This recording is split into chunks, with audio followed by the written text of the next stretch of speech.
pengambilan keputusan. Ibu sebagai kepala sekolah tentu sudah banyak sekali mengambil keputusan-keputusan pada berbagai situasi yang berbeda-beda. Nah, dalam hal ini pasti Ibu sering sudah ketemu kasus-kasus seperti ini. Cara Ibu mau membedakannya, biasanya bagaimana untuk mengetahui, oh ini termasuk dilema kita, bahwa keputusan antara kita mencari di antara benar, mana yang paling benar, sama keputusan yang benar sama itu. Mana cara Ibu mungkin itu bisa?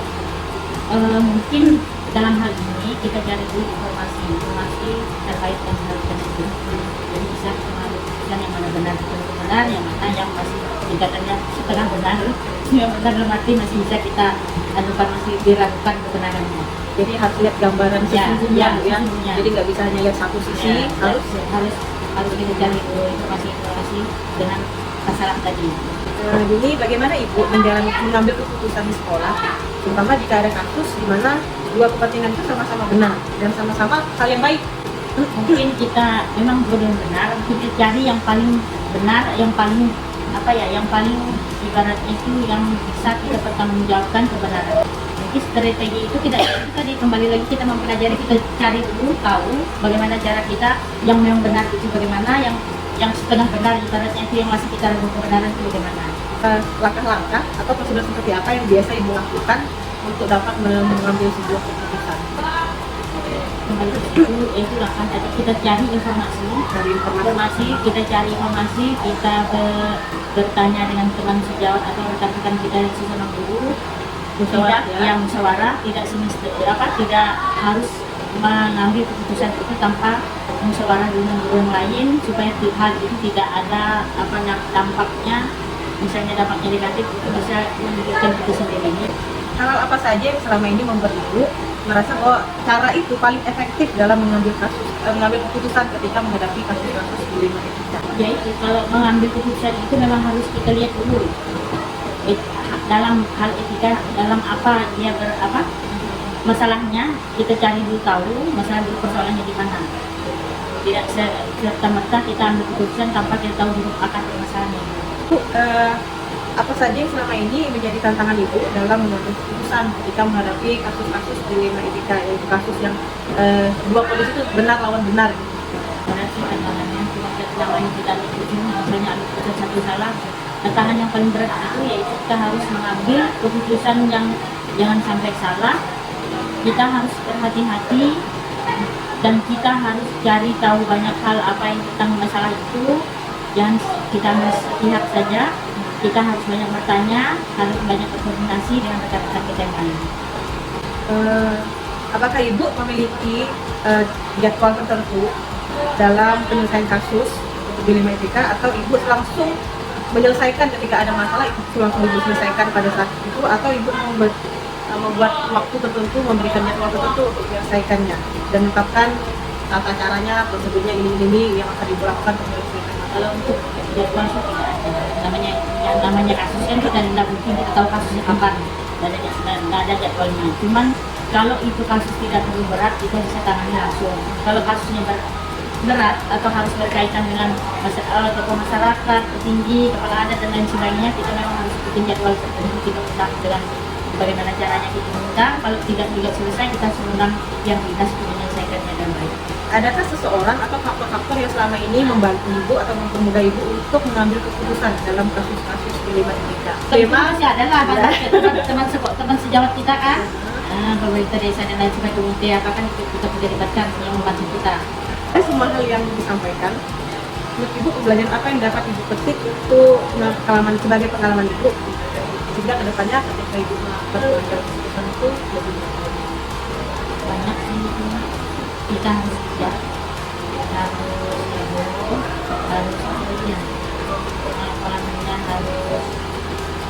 wawasan kita luas, berkolaborasi dengan BPU dan masyarakat setempat, di sekolah kita harus libatkan terus pengurus kampung. Kalau tidak selesai kita harus langsung bisa koordinasi dengan dinas.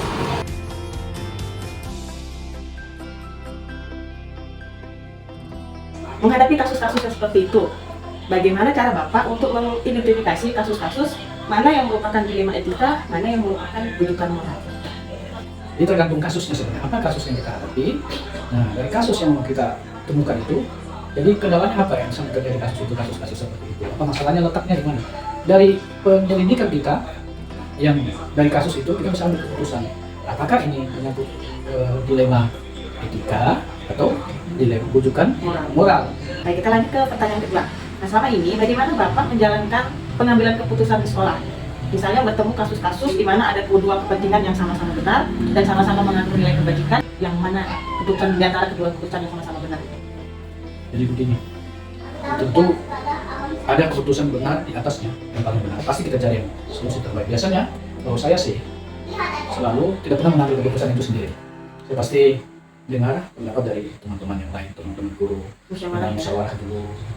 Nah, hasil musyawarah itulah nanti kita godok, kita carikan kesimpulan mana yang paling tepat untuk kita mengambil keputusan supaya tadi apa yang saya katakan tadi tidak ada yang merasa diuntungkan salah satu saja. Jadi semuanya harus netral, sama-sama merasa itu keputusan yang tepat. Dan langkah-langkah atau prosedur seperti apa yang biasa Bapak lakukan selama ini untuk membuat keputusan? Langkah-langkahnya apa saja? Langkah-langkahnya pasti kasusnya apa? Pertama, menyelidiki Kasusnya apa? Sudah tahu kasusnya apa? Akar kasusnya apa? Kedua, mencari Akar kasus masalahnya. Kemudian apa yang sudah dilakukan sebelum kita itu tadi musyawarah bersama cari tahu apa yang sudah dilakukan, langkah-langkah apa yang sudah dilakukan. Nah, dari langkah-langkah apa yang sudah dilakukan itu, apa yang belum pas, apa yang belum cocok. Setelah itu baru kita musyawarahkan bersama. Hal-hal apa saja yang selama ini Bapak anggap efektif dalam mengambil keputusan pada saat menghadapi kasus-kasus dilema etika? Yang pasti yang paling bagus itu kita harus banyak mendengar. Mendengarkan itu penting sekali. Mendengarkan itu. Jadi kan dengan cara mendengarkan itu kita pasti punya gambaran sudah. Kita punya jawaban sudah. Kita punya solusi sudah dari sekian pendapat itu pasti ada yang bisa menjadi jalan keluar dari setiap masalah yang ada. Berikutnya, hal apa saja yang selama ini menjadi tantangan ketika Bapak membuat keputusan pada kasus-kasus berkaitan dengan dilema etika ketika menghadapi kasus yang memang antara benar lawan benar? Pasti ada yang merasa tidak puas 100%, ya kan? Itu tantangan satunya. Tapi memang kita harus bersikap. Mau puas 100% atau tidak puas, yang penting bagi saya apa yang sudah kita putuskan bersama itu adalah bagian dari solusi untuk kita pertanggungjawabkan bersama. Apakah Bapak memiliki sebuah tata cara atau jadwal tertentu ketika melakukan penyelesaian kasus dilema etika? Apakah Bapak langsung menyelesaikan masalah tersebut di tempat atau membuat sebuah jadwal untuk menyelesaikannya, membuat prosedurnya, tahapan-tahapan khusus untuk menyelesaikan masalah itu, atau langsung menyelesaikan di tempat? Tergantung kasus besar kecilnya. Kita lihat kasusnya. Kalau kasusnya memang tidak terlalu berpeluang itu berdampak besar pada pekerjaan, mungkin kita bisa cepat mengambil keputusan. Tapi keputusan itu tadi tidak boleh saya sebagai kepala sekolah saya memutuskan. Itu tetap kita cari. Kemudian untuk kasus-kasus yang mungkin sedikit skalanya lebih di atas itu ya perlu waktu dan untuk prosesnya supaya ketika pengambilan keputusan, karena ini bukan hanya contoh kasus-kasus yang bukan hanya melibatkan orang di sekolah atau guru di sekolah, tapi melibatkan jabatan umum, itu perlu waktu kita. Adakah seseorang atau faktor-faktor yang selama ini mempermudah Bapak untuk mengambil keputusan dalam kasus-kasus dilema etika? Saya pikir kita itu di sekolah itu adalah satu tim. Tim itu sangat baik karena dengan kita bekerja satu tim, kasus apapun, masalah apapun itu pasti bisa kita selesaikan. Dari semua hal yang telah Anda sampaikan tadi, atau disampaikan kita diskusikan mengenai dari dilema etika, etika moral, dan bagaimana tahapan-tahapan ketika mengambil keputusan itu, pembelajaran apa yang dapat Bapak petik dari pengalaman Bapak ketika mengambil keputusan menghadapi dilema etika? Jadi kasus itu mengajarkan kita bahwa kita tidak bisa mengambil keputusan sendiri. Sebagai pemimpin, Ya, tidak boleh kita otoriter. Jangan mentang-mentang saya kepala sekolah, saya harus orang setuju saya harus tetap paksakan. Ya. Dari contoh-contoh seperti itu mengajarkan kepada kita bahwa di sekolah itu kita adalah satu tim yang sama.